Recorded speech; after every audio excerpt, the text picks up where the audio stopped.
सत्य कथा, पुरुषार्थ कथा, सुनो सुनो सिद्धार्थ कथा। सत्य कथा, पुरुषार्थ कथा, सुनो सुनो सिद्धार्थ कथा। चढ़ते सूरज सा तेजवान वो कीर्तिमान, हुंकार भरे जब कूच करे, थर थर कांपे आसमान।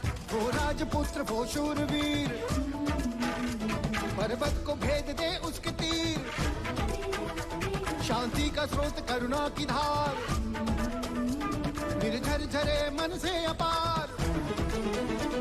वो राजपुत्र वो शूरवीर, पर्वत को भेद दे उसके तीर, है शाक्य वंश का वो तारा, जगमग है जिससे जग सारा। सत्य कथा, पुरुषार्थ कथा, सुनो सुनो सिद्धार्थ कथा।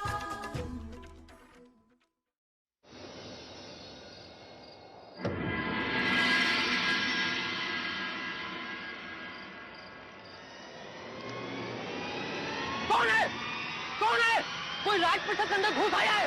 ढूंढ कर लाओ और जल्दी से दूसरी चौकी में सूचित करो, जल्दी।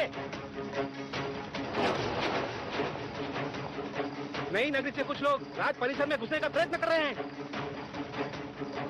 महाराज का जीवन संकट में है, हमें उसे किसी भी हालत में ढूंढना होगा।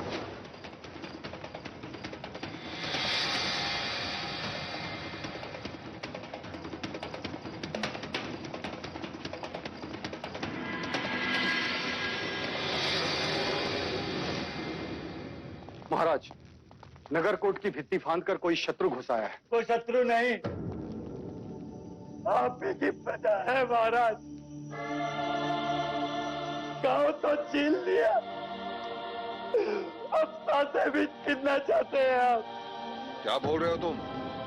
मैंने लोगों को गांव से दूर किया ताकि रोगियों को चिकित्सा मिले, गरीबों को रोटी मिले। किसी को किसी बात की कमी ना हो।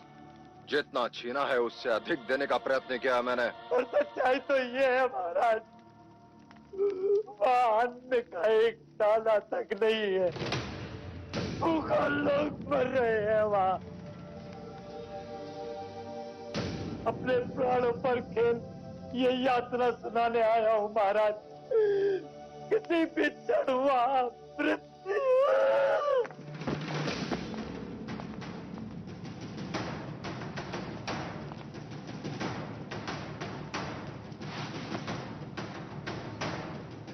क्या हुआ इसे?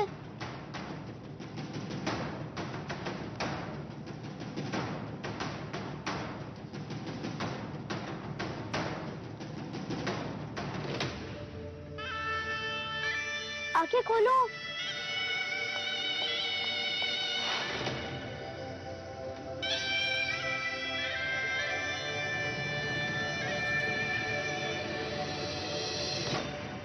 ये उठ क्यों नहीं रहा है? ये गिर क्यों गया? उठो। सिद्धार्थ, वो मर्यादा से अधिक सोमरस पी लिया था उसने, अपना संतुलन खो गया। जाओ से।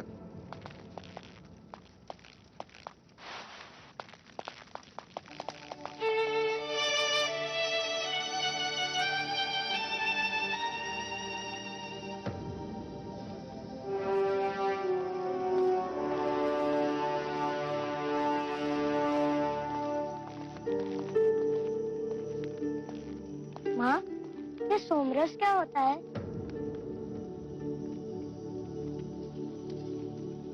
पुत्र, जब तुम बड़े हो जाओगे ना तो।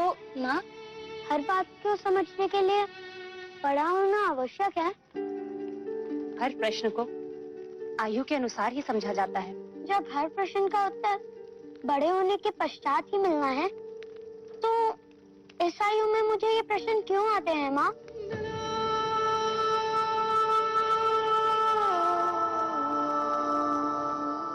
महामंत्री, इस माही की बात पर तुम्हें कितना विश्वास है? महाराज, माही का वचन और उसकी तलवार कपिल वस्तु के लिए हमेशा से निष्ठावान रहे।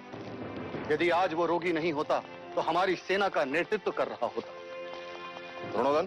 जी जी भाई महाराज। नई नगरी में अनाज पहुंचाने का दायित्व किसका? वैश्य गौरी गजानन का महाराज।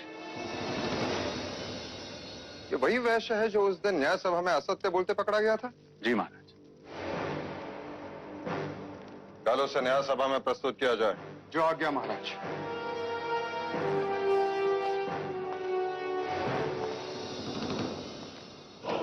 नहीं भाई महाराज, वैश्य गौरी गजानन कल न्याय सभा में प्रस्तुत नहीं होगा। मुझे तो लगता है गौरी, जैसे ही तुम न्याय सभा पहुंचोगे बंदी बना लिए जाओगे। लेकिन क्यों? मुझे क्यों बंदी बनाएंगे?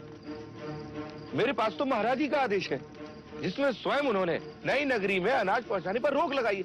ऐसी मूर्खों जैसी बातें करते हो गौरी। अगर वो आदेश देते तो क्यों तुम पर क्रोधित होते, क्यों तुम्हें न्याय सभा में बुलाते? सोच गौरी सोच। मेरे भाई, मुझे तो कपट लगता है। एक बार बंदी बना लिए गए तो बस गए। तो मैं क्या करूं? मेरी बात मान तो भाग जा यहां से और ढूंढ उस सैनिक को जिसने महाराज का वो आदेश पत्र तुझे दिया था। सोच मत गौरी, भाग जा।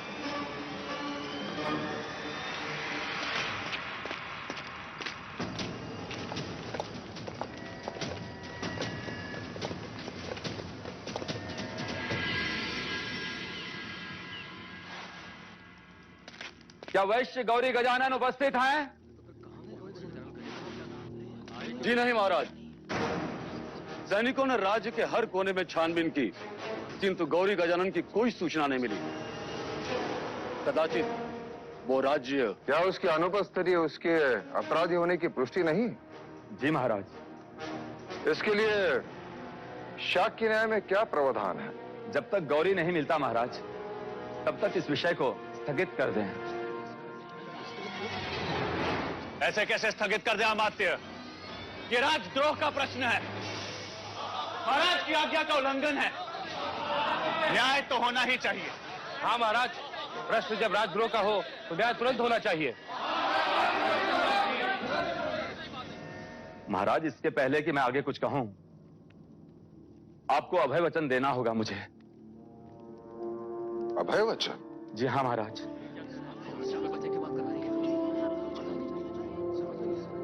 मैं तुम्हें अभय वचन देता हूं अमात्य। महाराज, नई नगरी में अन्न पहुंचाना राज्य का उत्तरदायित्व था और इस कार्य के लिए गौरी को नियुक्त किया था। वो असफल रहा और कोई नहीं जानता कि इस समय वो कहां है। पहले भी गौरी इस न्याय सभा में अपराधी सिद्ध हो चुका है। न्याय सभा ये बात जानती है अमात्य। तो महाराज, अब उसके अपराध का उत्तरदायित्व उसी का बनता है जिसने गौरी का उत्तरदायित्व लिया। क्षमा करें महाराज, पर न्याय शास्त्र यही कहता है।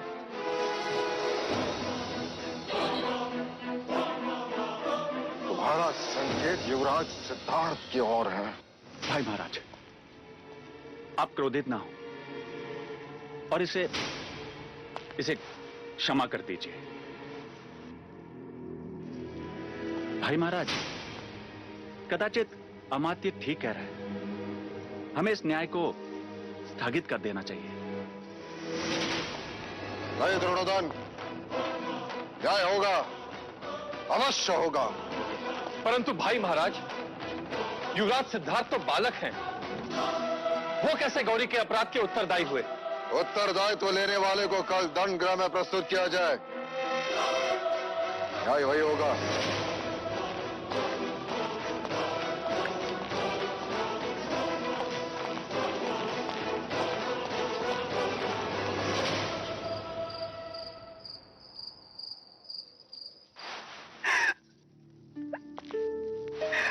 ये तुम क्या कर रही? सिद्धार्थ पे दया कीजिए देव, मुझे दंडित कीजिए। मैं कोड़े खाने को तैयार हूं, किंतु सिद्धार्थ को दंड गृह मत ले जाइए। जब न्याय सभा ले जाने से नहीं रोका, दंड गृह ले जाने से क्यों? फिर क्या ये उचित है भैया कि इतनी कम उम्र में वो दंड गृह देखे? आप तो चाहते थे कि सिद्धार्थ पर दुख की छाया भी ना पड़े। जब नई नगरी के निर्माण के लिए आप प्रजा के प्रति निष्ठुर हुए तो मैं आपके पुत्र स्नेह को समझ सकती थी, किंतु आज आप अपने उसी पुत्र के प्रति निष्ठुर हो गए। अब ये स्नेह किसके प्रति? न्याय के प्रति। जीवन अंत तक सिद्धार्थ अब कभी न्याय नहीं करेगा। हाँ, और किसी का उत्तरदायित्व तो कभी ना लेगा। मैं चाहता हूं कि वो क्षत्रिय बने, सम्राट बने, अपने कुल का नाम उज्जवल करे। क्या राजा राम हमारे कुल के नहीं थे? क्या उनमें करुणा नहीं थी? क्या वह प्रजावत्सल नहीं थे? क्या वह किसी सम्राट से कम थे? क्या वह क्षत्रिय नहीं थे? राम राज्य से बढ़कर और कोई उदाहरण है क्या देव? मैं पिता के साथ साथ एक राजा भी हूं। जब मैं न्यायासन पर बैठता हूं तब तो उतर जाइए ऐसे न्यायासन से। मैं शाक्य कुल की ऐसी शासन प्रणाली को नहीं मानती जहां एक निर्दोष को उसकी करुणा के लिए दंड दिया जा रहा है। 8 वर्षों में सुख के अतिरिक्त कुछ नहीं देखा। 8 कोड़ों में 8 जन्मों का दुख देख लेगा आपका भतीजा। उसने न्याय सभा के समक्ष गौरी का उत्तरदायित्व लिया था। पर वो अभी बालक ही है भैया। आर्य आर्य आर्य आर्य आर्य ओ आर्य। पता नहीं अब महाराज क्या न्याय करेंगे। उस दिन पूरी सभा ने सिद्धार्थ के न्याय को माना। अब सभा के न्याय को उसे मानना ही होगा। ऐसा न्याय जो शाक्यों के इतिहास में कभी किसी राजा ने नहीं किया।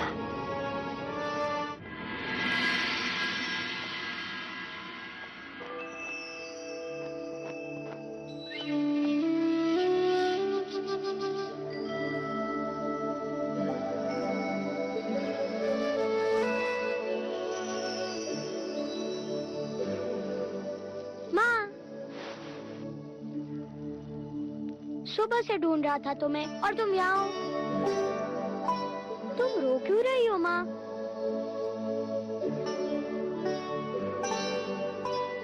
पिछली बार जब मैं गुरुकुल जा रहा था तब भी तुम रो रही थी। जब भी मैं कोई नई जगह जाता हूँ तब तुम रोने लग जाती हो। और लौशिका कह रही थी कि आज मैं दंड गृह जा रहा हूँ। महादेवी, हम युवराज को लेने आए। हाँ हाँ चलो। माँ, मैं दंड गृह देख कर आता हूँ।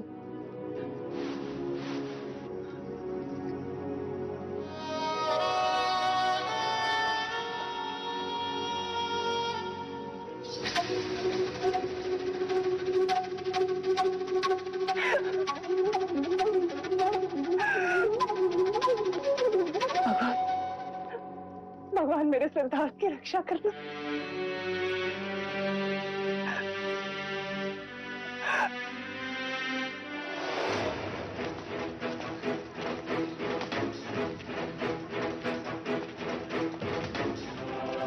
इतनी छोटी आयु और इतना बड़ा दंड।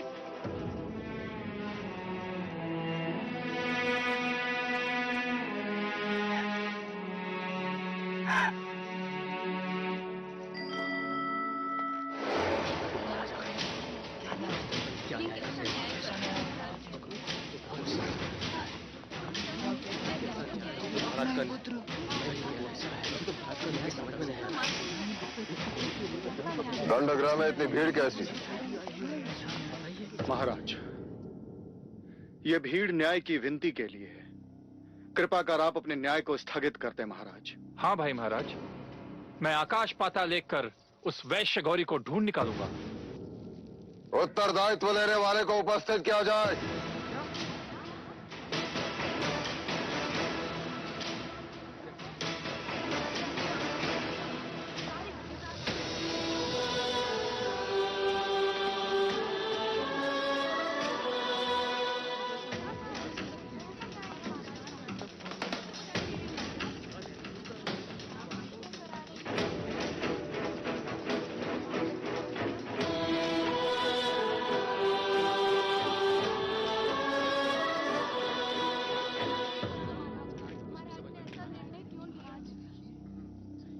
मैं लज्जित हूं कि नई नगरी के लोगों के साथ अन्याय हुआ। अन्न पहुंचाना राजा का कर्तव्य है और यह दायित्व मैंने गौरी को दिया था। उसने दोबारा अपराध किया तो उसका उत्तरदायित्व लेने वाला उसके दंड का अधिकारी है।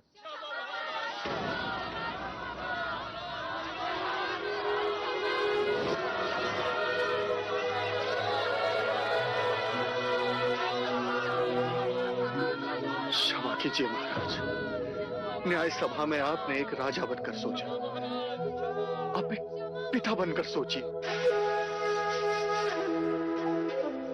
उत्तरदायी दंड भुगतने के लिए सक्षम नहीं, इसलिए उसका दंड उसके पिता को दिया जाता है।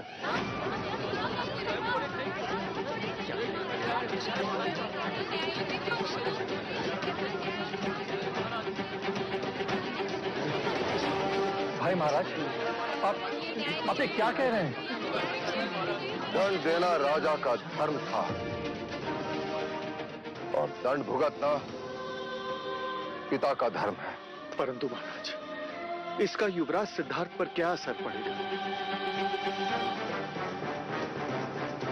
मेरे पुत्र को यह ज्ञात हो जाएगा कि बिना सोचे समझे झूठे मनुष्य का उत्तरदायित्व लेना भी अपराध है। करुणा से राज्य नहीं चलते। महाराज, उठाओ कोड़ा, मैं तैयार हूं।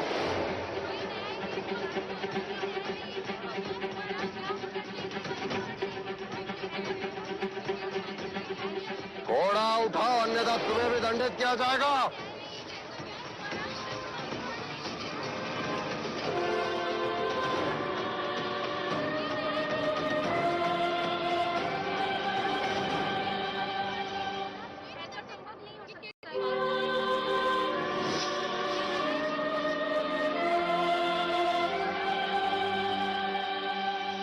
महाराज, महाराज, महाराज, महाराज, गौरी, क्षमा महाराज। देखते क्या हो, बंदी बना लो इसे। क्षमा महाराज, महाराज क्षमा। नए नगरी में अन्न पहुंचाने का दायित्व तुम्हारा था या नहीं गौरी? था महाराज। तो आज्ञा का पालन क्यों नहीं हुआ? क्योंकि महाराज वो भी तो आप ही का आदेश था। क्या?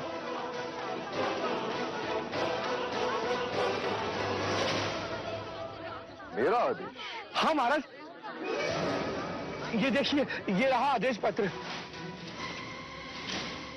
वैश्य गौरी गजानन, इस पत्र के साथ तुम्हें आदेश दिया जाता है कि आज तक राज के आदेशानुसार जो अन्न तुम नई नगरी को भेज रहे थे उसे स्थगित कर दिया जाए।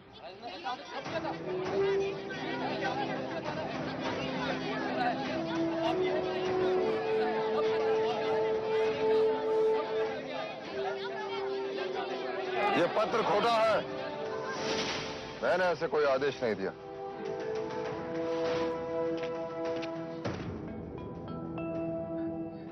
जी महाराज, ये आदेश पत्र खोटा है। परंतु इसका प्रमाण क्या है? इस पर तो राज की मोहर लगी हुई है। मुहर लगाने वाले से एक भूल हो गई है। लोहे की नकली मुहर लगाने के फलस्वरूप इसके सतह पे उभरी हुई हाथी की चित्र खुरदुरी, जो कि असली सोने के मुहर से नहीं होती। ये पत्र तुम तक किसने पहुंचाया? राज्य के एक सैनिक ने महाराज। कहाँ है वो सैनिक? महाराज, मैं उसी को ढूंढ रहा था। स्वयं को निर्दोष प्रमाणित करने का बस वही एकमात्र प्रमाण था महाराज, पर वो अभी तक मिला ही नहीं। तुम न्याय व्यवस्था को भ्रमित कर रहे हो गौरी। क्षमा महाराज, क्षमा। मैं दंड भुगतने को तैयार हूँ महाराज। शाक्य न्याय प्रणाली के अनुसार तुम्हारे पास केवल दो ही पर्याय है, एक तो कोड़े, अन्यथा नगर निकाला। महाराज, मैं नगर छोड़ दूंगा और जाने से पहले मैं एक बार युवराज सिद्धार्थ से मिलना चाहता हूँ।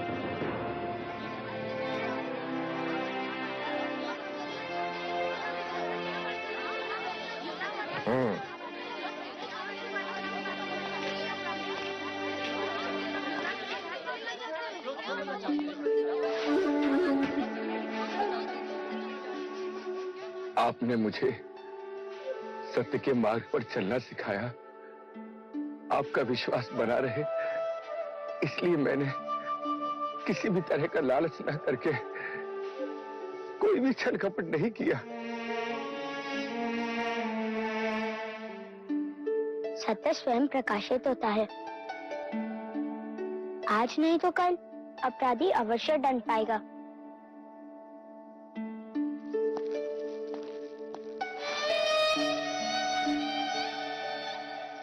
बोलो युवराज सिद्धार्थ की जय, युवराज सिद्धार्थ की जय, युवराज सिद्धार्थ की, युवराज सिद्धार्थ की, युवराज सिद्धार्थ की, युवराज सिद्धार्थ की, युवराज सिद्धार्थ की, युवराज सिद्धार्थ की। महाराज कलकुली नरेश, महाराज मादन पानी, महादेवी अमिता को स्वयं लेने के लिए कपिल वस्तु में पधार रहे हैं। कोलिया नरेश महाराज दंड पानी पधार रहे हैं। प्रजापति, लगता है वो आ गए। तुम देखना उनके स्वागत में कोई त्रुटि न रहे। अमिता दीदी, आप निश्चिंत रहें। यदि वो आपके स्वामी हैं, तो मेरे भी भाई हैं। प्रजापति, तुम देखना कि इस शुभ अवसर पर भैया और उनके बीच कोई राजकीय बातें न उभरे। आप चिंता न करें, मैं ऐसा होने नहीं दूंगी।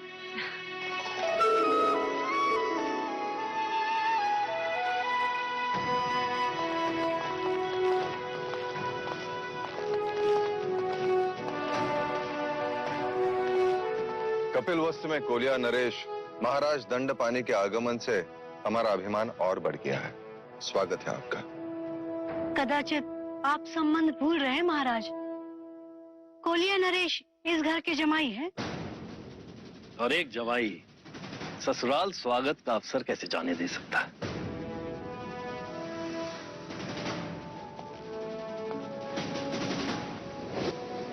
महाराज दंडपानी जमाई होने का लाभ उठा रहे हैं। आपसे अपने चरण धुलवाना चाहते हैं।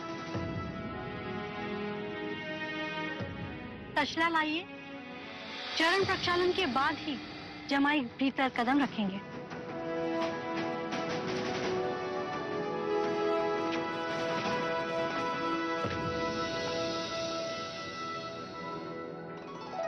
चरण तसले में रखिए भैया। ये तुम क्या कर रही हो प्रजा? मैं कपिल वस्तु के महाराज की अर्धांगिनी हूँ, अर्थात ये धर्म मेरा भी उतना ही हुआ। और आप मेरे बड़े भैया, तो ये दोहरा अवसर मैं कैसे छोड़ दूं? चरण तसले में रखिए।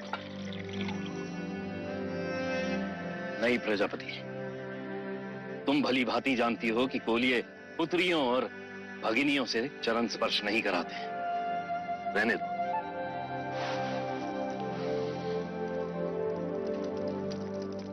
कपिल वस्तु में आपका स्वागत है भैया। स्वागत है आपका।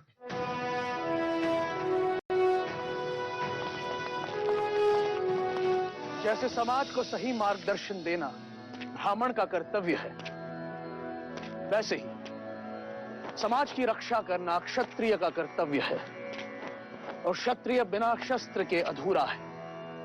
शस्त्र हमें सुरक्षा प्रदान करते हैं और इन शस्त्रों का ज्ञान देने आए हैं राजा मितुदन।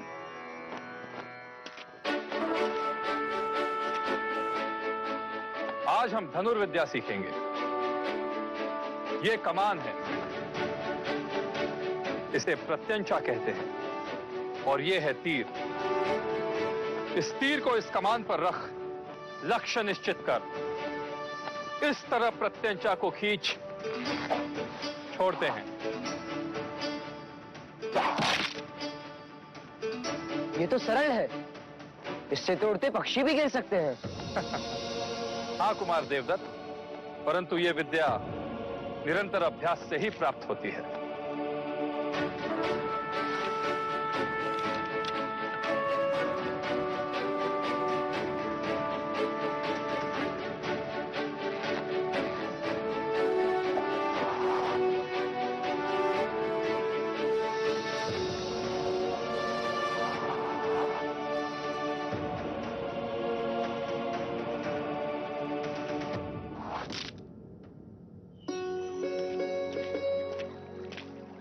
देवदत्त की तरह शस्त्रों का अभ्यास क्यों नहीं करते? मुझे शस्त्र अच्छे नहीं लगते। अब अश्व मुझे सारे प्राणी बहुत अच्छे लगते हैं। अरे वाह, कितने सुंदर पुष्प है ये। तुम इतने सारे पुष्प का क्या करोगी? मैं इन्हें देवता ले जाऊंगी। हमारे यहाँ ऐसे सुंदर पुष्प नहीं होते।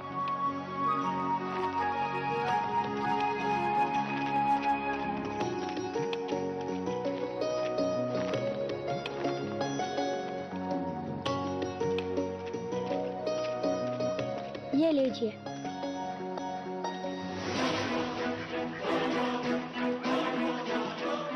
ये तो घायल है।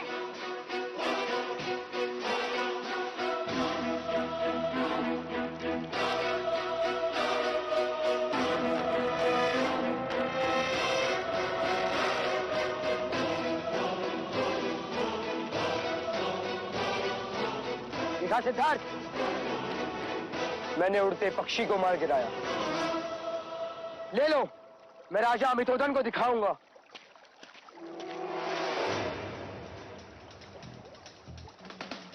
सुना नहीं तुमने? ये मेरा आखेट है। इसे मैंने बचाया है। ये पक्षी मेरा है। तुम अपने ज्येष्ठा का अपमान कर रहे हो सिद्धार्थ। मैं अपना कर्तव्य कर रहा हूँ ज्येष्ठा। आखेट क्षत्रिय गुण है और रक्षा क्षत्रियों का कर्तव्य। यदि तुमने मुझे ये पक्षी नहीं लौटाया तो अच्छा न होगा। नहीं देगा वो आपको। क्या कर लोगे? मैं इसी घड़ी न्याय सभा में जाकर महाराज से याचना करूंगा। हाँ, जाओ। मैं महाराज के आदेश की प्रतीक्षा करूंगा।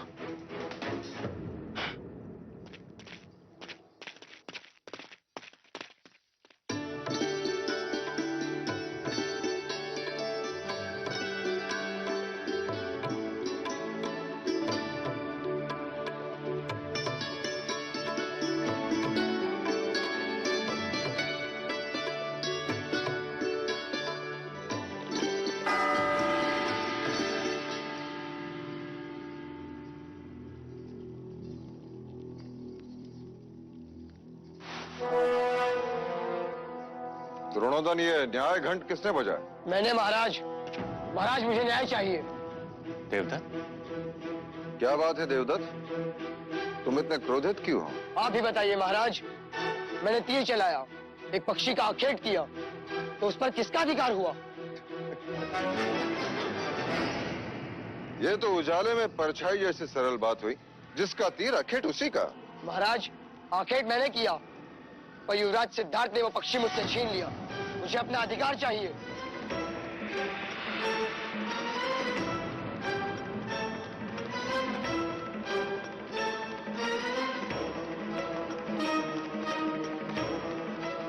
ये न्याय मांगने का उचित समय नहीं है देवता। उचित समय कब है? न्याय के लिए न्याय सभा होती है। अब जाओ यहाँ से। क्रोधित क्यों होते हो अनुज? बच्चों की हठ और जिज्ञासा दोनों पर ही ध्यान देना चाहिए। क्यों महाराज शुद्धोदन, उचित कहा ना? आप जैसे गुणीजन अनुचित कैसे कह सकते? जब देवदत्त ने न्याय घंट बजा ही दिया है तो उसे न्याय भी अवश्य मिलना चाहिए। महाराज, महादेवी अचानक अस्वस्थ हो गई है।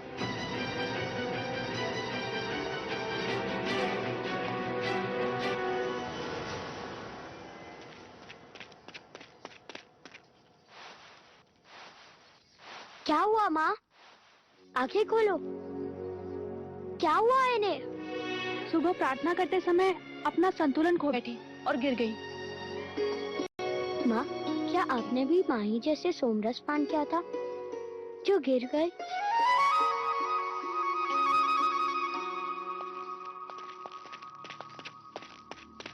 क्या हुआ प्रजा?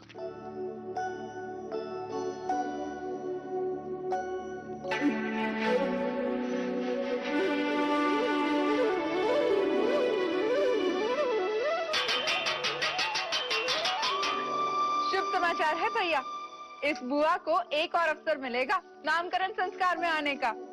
महादेवी माँ बनने वाली है। बधाई हो प्रजापति, बधाई हो महाराज शुद्धोदन, बधाई हो। बधाई हो भाई महाराज। अनुज, कुल गुरु से शुभ मुहूर्त निकालकर ये समाचार कपिल वस्तु में पहुंचा दो। उत्सव का आगमन होने वाला है, कोई कमी नहीं होनी चाहिए। हाँ महाराज, अब कपिल वस्तु को कोई चिंता ही नहीं रही।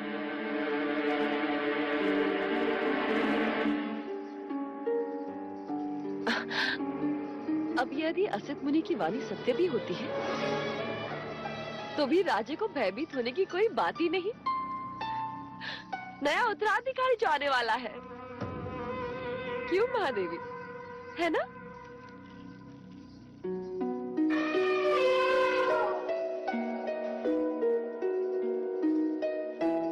मेरा मित्र कौन जा गया? चलिए मैं आपको उससे मिलवाता हूँ। अरे चलिए ना, अरे चलिए। वैसे सत्य कहा है आपने, सिद्धार्थ को एक और भाई मिल जाएगा लड़ने के लिए। लड़ने के लिए? ये कैसी अशुभ बातें कर रहे हैं आप भी? जो देख कर आ रहा हूं वही कह रहा हूं अमिता। कुमार देवदत्त ने आज ही युवराज के विरुद्ध न्याय याचना की है। याचना? हाँ, और कल भरी सभा में उस पर सुनवाई भी होगी।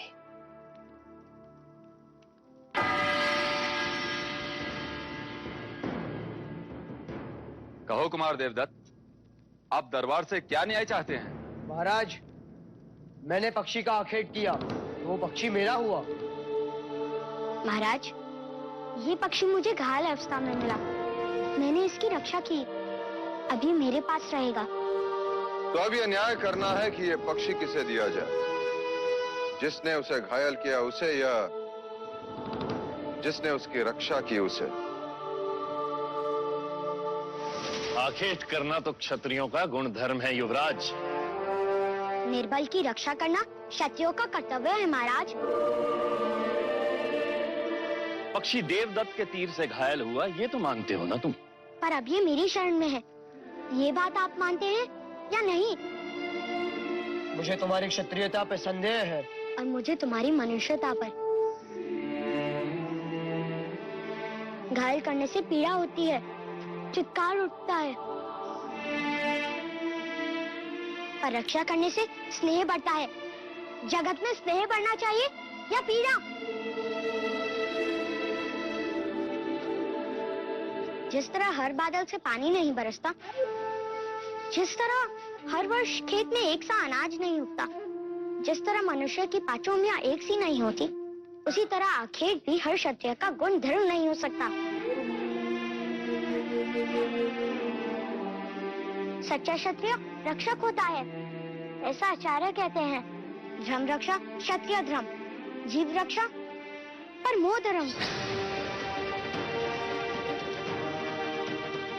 अब आप ही न्याय कीजिए। दाद भी मेरे और होड़ भी मेरे। कुलगुरु वाचस्पति, कृपा करके आप ही न्याय करें।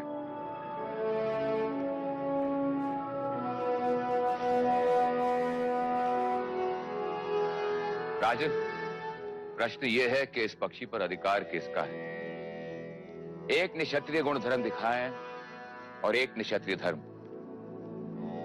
मैं भी असमर्थ हूं राजन। अब ये न्याय तो स्वयं पक्षी ही कर सकता है।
सिद्धार्थ की, युवराज सिद्धार्थ की, युवराज सिद्धार्थ की, युवराज सिद्धार्थ की, युवराज सिद्धार्थ की, युवराज सिद्धार्थ की।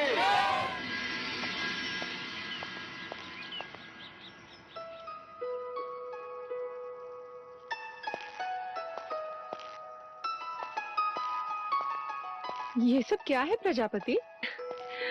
मायके से जा रही हो अमिता दीदी, इतना प्रेम तो साथ जाएगा ही जाएगा। मैं तो कहती हूँ इस बार तुम भी हमारे साथ देवदार चली चलो। वर्षों से तुम नहीं आई हो वहाँ। बस एक बार युवराज बड़े हो जाए, फिर निश्चिंत होकर आ जा सकूंगी। इतने सारे केले देवदार तक जाएगा ये? इसे भूख लगे और रास्ते में कुछ ना मिले तो? मित्र होने के नाते मेरा भी तो कर्तव्य है कि मैं इसका ध्यान रखूं। मैं भी तो तुम्हारी मित्र हूँ, तुम मेरे लिए कुछ नहीं लाए। वाह, इतने सारे पुष्प ये तुम लाए? नहीं, मैं लाया हूँ। देवदत्त तुम? हाँ, तुम्हें ये पुष्प बहुत पसंद है ना? हाँ, बहुत। वैसे अब पता नहीं फिर कब मिलना हो। बहुत जल्द। ये बुआ नामकरण के समय तो आएगी ही। और कह देती हूँ, आने वाले युवराज का नाम ये बुआ अपने पसंद से ही रखेगी। यशोधरा, सिद्धार्थ कहाँ है? पता नहीं, मैं भी उससे ही ढूंढ रही हूँ। सिद्धार्थ, सिद्धार्थ! ये देखो, कुंज ने देख लिया सिद्धार्थ को। कहाँ थे तुम? तुम्हारे लिए भेंट लाने गया था। कहाँ है? दो।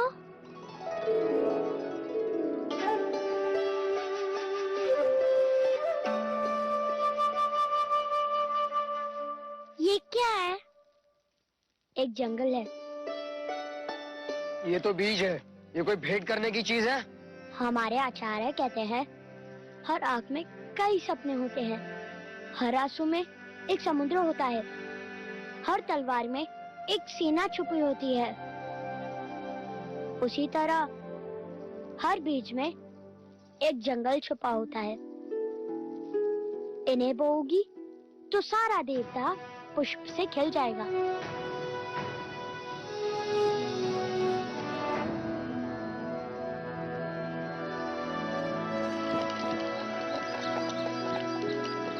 तुम्हारी याद आएगी। याद आने से स्नेह बढ़ता है। जगत में स्नेह बढ़ना चाहिए, ऐसा आचार्य कहते हैं।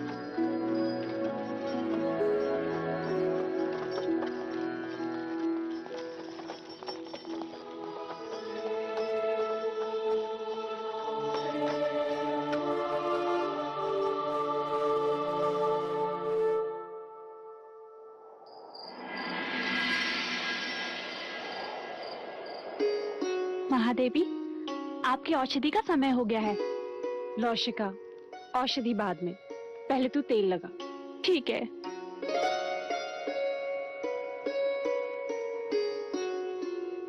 महादेवी, शुभ समाचार सुनकर मन प्रसन्न हो गया है। मानो पंख लग गए हो। हट। ऐसा लग रहा है जैसे मैं हवा के साथ दौड़ रही हूँ। परसों बाद इस परिषद में लोरियां गूंजेगी, किलकारियां सुनाई देगी, है ना? हाँ। पर एक बात समझ में नहीं आई महादेवी। वो क्या मंगला दीदी? जरा वहां तो देखो, उस कोने में वो मूर्ति। वो राम की मूर्ति महादेवी माया लाई थी। अच्छा। अब जरा वहां तो देखो, वो कोने में वो कृष्ण की मूर्ति मैं लाई थी।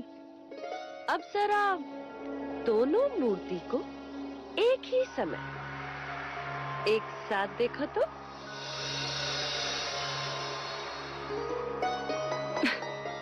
ये क्या ठिठोली है मंगला दीदी? ठिठोली नहीं है महादेवी, सत्य है। अब ये सोचो, एक कोने में सिद्धार्थ खड़े और दूसरे कोने में आपकी होने वाली संतान। तो दोनों का ध्यान एक साथ कैसे रख पाओगी महादेव?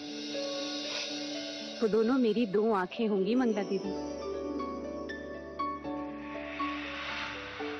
2 आंखें एक ही मनुष्य की होती है, फिर भी इनमें कितनी भिन्नता। एक फड़फड़ाए तो शगुन होता है, और यदि दूसरी फड़फड़ाए तो अपशकुन।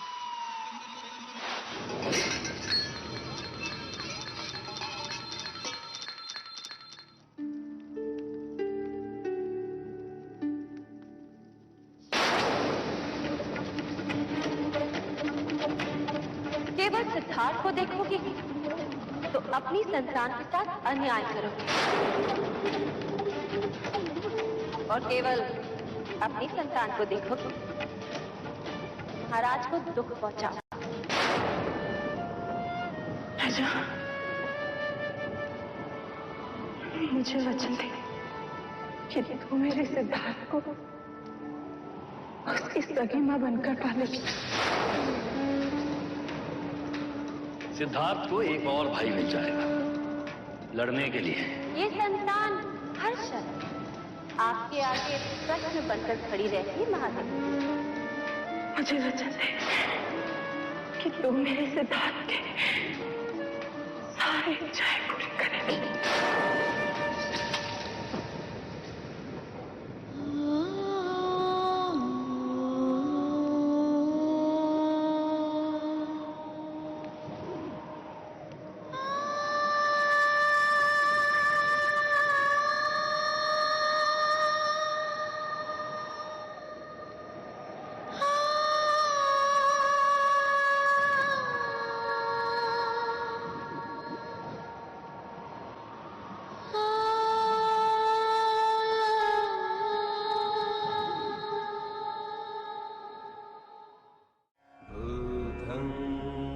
शरणं गच्छामि।